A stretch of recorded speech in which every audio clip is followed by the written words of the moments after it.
survei Litbang Kompas pada Oktober 2021, Ganjar Pranowo berada di posisi kedua dengan angka 13,9%, diikuti dengan Anies Baswedan dengan 9,6%, dan Ridwan Kamil berada di posisi keempat di 5,1%. Menjelang pemilu 2024, publik lebih banyak disajikan isu-isu pencapresan, mulai dari ambang batas pencalonan hingga tokoh-tokoh yang dianggap layak untuk maju sebagai capres. Wacana publik nyaris sepi dari isu hak-hak politik perempuan. Padahal faktanya, sejak pemilu 1999 hingga 2019, keterwakilan 30% anggota legislatif perempuan belum pernah terpenuhi. Sejak pemilu 1999 hingga pemilu 2019, anggota DPR terpilih itu belum pernah mencapai angka 30%. Nah, apakah hal ini mengindikasikan bahwa sistem pemilu kita itu tidak ramah perempuan? Ya, mau memulai dari mana ya? Faktanya gitu. Gimana ya, kompleks ya. Saya pikir persoalannya kenapa sampai ada seperti itu muncul, dan inilah yang harus terus menjadi satu gerakan. Gimana kuota perempuan sebenarnya sih, seharusnya sih kita sudah tidak main lagi di kuota 30% perempuan, seharusnya sudah lebih dari itu sih. Tetapi ya karena itu tadi banyak faktor yang mempengaruhi sehingga ya untuk mencapai kuota 30% aja itu sulit, apalagi kita berharap lebih dari itu. Saya pikir ya salah satunya ya kalau kita mau berbicara faktor apa saja ya termasuk budaya patriarki. Salah satunya ini kita bicara khusus untuk pemilu ya. Pemilu, terus persoalan lainnya itu adalah pengetahuan kepemiluan bagi perempuan itu juga menjadi salah satu problem. Terus akses terhadap pemenuhan hak politik juga itu satu problem tersendiri, termasuk dengan salah satunya mungkin akses. Kalau kita berbicara soal geografis itu juga menjadi faktor-faktor. Sementara di sisi lain kita perempuan itu punya ruang yang cukup besar dijamin dalam undang-undang baik. Politik afirmasi kuota 30% keterwakilan perempuan merupakan amanat undang-undang sebagai bentuk kesadaran kolektif atas pentingnya penghapusan ketidakadilan gender dalam setiap ruang politik. Kuota 30% perempuan hanya menyentuh level proses pemilu dengan keterwakilan 30% calon anggota legislatif perempuan. Kayaknya udah banyak sebenarnya yang dilakukan ya, teman-teman penyelenggara, terus juga teman-teman ornok juga gitu ya, terus aktivis perempuan lainnya gitu.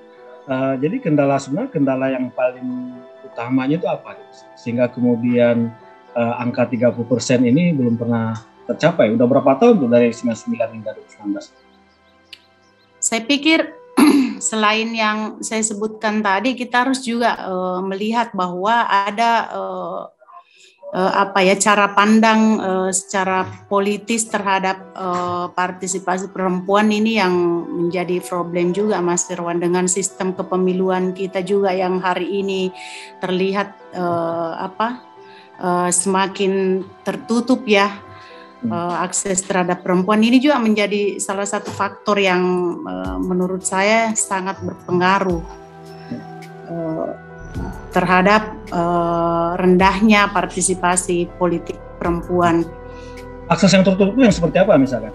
Kayak seperti ini ya, akses yang tertutup itu misalnya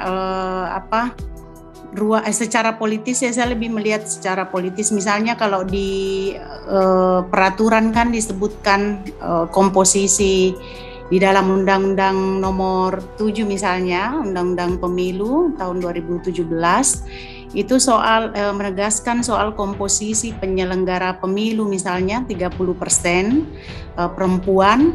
Tetapi pada kenyataannya ini sangat berat untuk diperjuangkan. Kalau kita mau melihat data, saya bicara soal kepemiluan belum ke legislatif penyelenggara pemilu lah, lebih spesifik ke pemilu. Ini kita melihat data misalnya itu mencapai 25% saja itu tidak bisa. Kalau saya misalnya mencoba mengkompilasi melihat data dan mengkalkulasi data khusus di Sulawesi Selatan misalnya, itu di KPU sendiri Di provinsi dengan 23 kabupaten kota yang ada sekitar 122 penyelenggara pemilu. Itu hanya ada 22 perempuan, artinya kalau dipersenkan itu sekitar 18, sekian persen. Apalagi di Bawaslu itu lebih rendah lagi, tidak mencapai 15% di Provinsi Sulawesi Selatan. Kalau kita lihat secara keseluruhan, nah ada kabupaten yang atau kota malah nol perempuan. 30% keterwakilan perempuan tidak hanya di partai politik dan lembaga legislatif, namun juga di lembaga penyelenggara pemilu. Pasal 10 ayat 7 dan 92 atau 11 Undang-Undang Nomor 7 Tahun 2017 mengatur bahwa komposisi keanggotaan KPU dan Bawaslu memperhatikan keterwakilan perempuan paling sedikit 30%. Di Fik Ornop kami sedang menggagas satu program mencoba mendorong partisipasi perempuan dalam sebagai penyelenggara pemilu baik di tingkat provinsi maupun di tingkat kabupaten kota melalui program Women's Participation for Election in South Sulawesi. Ini kita gagas alurnya itu adalah programnya adalah pendidikan, pelatihan dan juga pendampingan. Jadi lebih gimana kerja-kerja gerakan lah kira-kira. Oke. Nah itu kan biasa ada proses, berarti itu untuk proses seleksi di KPU ya? Oke. Nah itu kan ada banyak tahapan seleksi begitu ya? Oke. Banyak. Yang sudah hasil reviewnya teman-teman gitu ya, teman-teman Fik Ornop, hasil review atau mungkin hasil kajian-kajian yang ada selama ini, itu mereka banyak gugur gitu ya, itu pada tahapan yang mana di seleksi? Kelihatan kalau di sini sih saya belum bisa baca ya untuk Sulawesi Selatan ya, karena untuk program ini baru kami mau lakukan. Tetapi kalau kita melihat di tempat lain itu banyak kan gugur di wawancara, kemudian ada juga sih berkas, banyak juga yang di berkas administrasi ya. Tahap pertama berarti ya? Tahap pertama itu kan sudah banyak. Makanya kenapa di program ini nantinya kita akan memberikan pengetahuan dan mengawal bagi perempuan potensial yang berminat, bagaimana menyiapkan berkas secara administrasi sehingga bisa lulus. Itu dulu yang pertama. Jadi setiap tahapan kita akan mengevaluasi perempuan yang berminat, betul-betul kita kawal bagaimana bisa lulus secara administrasi, lalu bagaimana bisa setelah lulus administrasi bagaimana menyiapkan pengetahuan kepemiluannya melalui nanti ujian CET ya. Kemudian bagaimana menyiapkan mental belum mental ya, tes psiko, kemudian tes kesehatannya, menyiapkan diri secara mental menghadapi wawancara, dan nanti di sesi akhirnya gimana bisa membangun lobby dan nego supaya bisa mendapatkan juga tempat.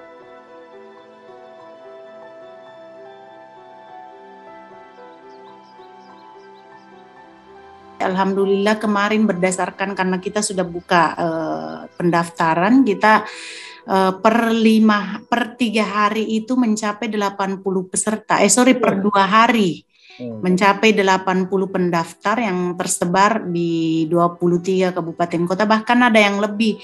Nah, lucunya lagi tuh ada laki-laki juga yang mendaftar.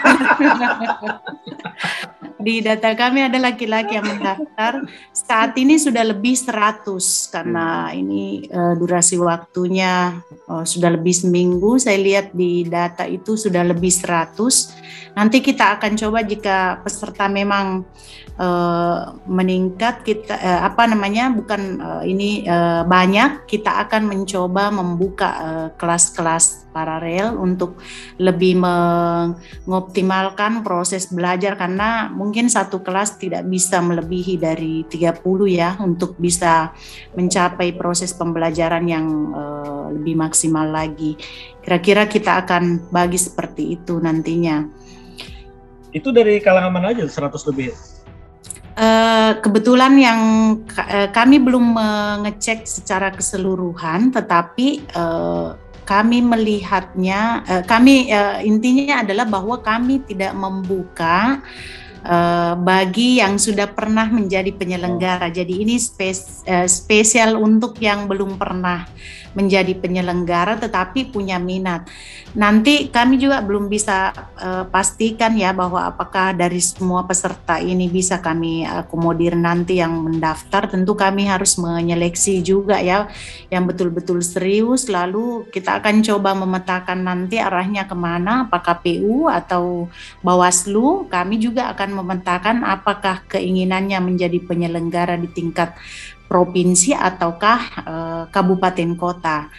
Kita akan tetap mendampingi. Saya kira Fik Ornop punya 50 lembaga anggota yang tersebar di kabupaten kota ini bisa menjadi fasilitator untuk mengawal dan juga tentunya memberikan pendidikan pelatihan serta pengawalan ataupun pemberdayaan bagi perempuan di daerah kabupaten kota masing-masing, karena kebetulan ada lembaga anggota Fik Ornop juga yang berdomisili di kabupaten kota, tidak hanya di Makassar saja. Saya pikir ini salah satu sumber daya yang kami punya. Nah, tidak hanya itu, kita juga berkolaborasi dengan FPMP, Forum Pemerhati Masalah Perempuan, yang tentunya ini menjadi satu kekuatan besar kita di dalam mendorong peningkatan partisipasi perempuan spesifik di penyelenggara pemilu. Pemilu 2024 ini kalau kita lihat hasil survei, hasil polling gitu kan, mulai muncul calon-calon dari perempuan gitu ya. Apa untuk cawapres, capres dan seterusnya lah kayak seperti itu. Gimana? Apakah pilih perempuan masih berlaku? Kira?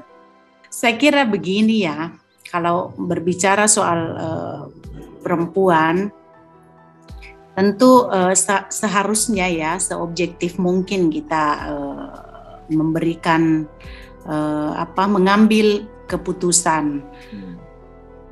Kita berharap bahwa perempuan yang nantinya dapat menjadi wakil kita adalah perempuan yang betul-betul punya kapasitas gitu. Kapasitas itu apa? Paling tidak mampu mempengaruhi kebijakan, kemudian perspektif gendernya jelas. Nah, saya pikir itu salah satunya ya. Saya juga tidak ingin mengatakan bahwa perempuan itu tidak semua berperspektif gendernya bagus. Tetapi paling tidak harapannya kita seperti itu. Kalau misalnya perempuan pilih perempuan, saya pikir memang harus kalau perempuan itu punya kapasitas seperti itu. Ya perempuan, karena harapannya kita perempuan yang nantinya ini bisa mempengaruhi kepada kebijakan tentunya yang pro kepada perempuan juga. Keterlibatan perempuan di lembaga penyelenggara pemilu diharapkan menghasilkan aturan-aturan pelaksanaan pemilihan umum yang bersifat inklusif, termasuk mengakomodir kelompok rentan seperti perempuan. Sejauh ini dukungan partai politik di Sulawesi Selatan terhadap isu-isu perempuan, partisipasi perempuan ini seperti apa? Saya kira kita bisa mengatakan bahwa kalau itu sih sudah berjalan ya. Misalnya saja di Golkar ketua DPRD Provinsi Sulsel kan Ibu Andina Kartika kan ini dari Golkar, itu perempuan. Saya pikir kalau upaya untuk itu sudah berjalan, dan saya melihat upaya partai misalnya di dalam mengakomodir perempuan itu antusiasnya saya pikir tinggi ya, karena mungkin tuntutan regulasi, tetapi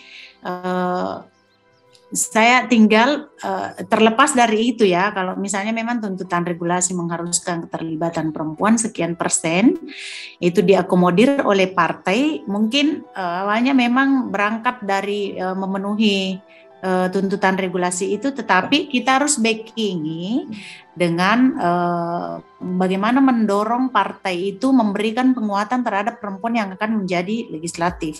Karena kalau itu kita tidak dorong, kita tidak dukung, maka bisa semakin kapasitasnya menjadi diragukan ketika duduk. Nah, memang perlu kita saling mendukung lah. Eranya sekarang kolaborasi, bukan lagi saling mencelah. Ini partai ini salah dengan jalan yang begini.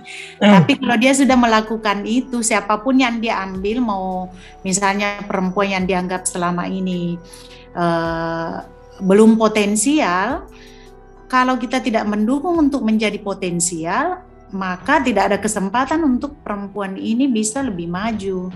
Kalau misalnya kita hanya mencelanya saja, ya ini tidak potensial, jangan diambil deh. Saya pikir bukan lagi hal seperti itu yang harus kita lakukan. Tapi memang di sisi lain juga partai harus bijak menangkap peluang ini, calon ini, untuk kemudian didukung penguatan kapasitasnya. Misalnya partai membuat satu kebijakan, ada pelatihan khusus, ini yang kami upayakan karena beberapa pimpinan partai di Sulawesi Selatan itu kami punya hubungan yang karib, maksudnya karib dalam hal pernah juga di Fikornop salah satunya, kalau boleh saya sebut misalnya Ketua Partai PKB itu mantan pernah koordinator Fikornop Sulsel, PKB Sulsel ya. Kemudian ada yang dari Demokrat juga pernah di Fikornop Bamus, di Fikornop Sulsel. Itu saya pikir ini sudah tidak diragukan lagi bagaimana perspektifnya soal partisipasi perempuan itu luar biasa. Nah, tinggal bagaimana kami membangun kolaborasi bersama. Kalau misalnya ada calon perempuan yang dia dukung, dia membutuhkan satu penguatan kapasitas, saya pikir kami, Fikornop dan FPMP siap untuk itu. Pendidikan pemilih untuk meningkatkan kesadaran dalam menggunakan hak politik di kalangan pemilih perempuan tidak hanya untuk meningkatkan partisipasi perempuan dalam pemilu, namun juga akan meningkatkan kualitas pelaksanaan pemilu itu sendiri.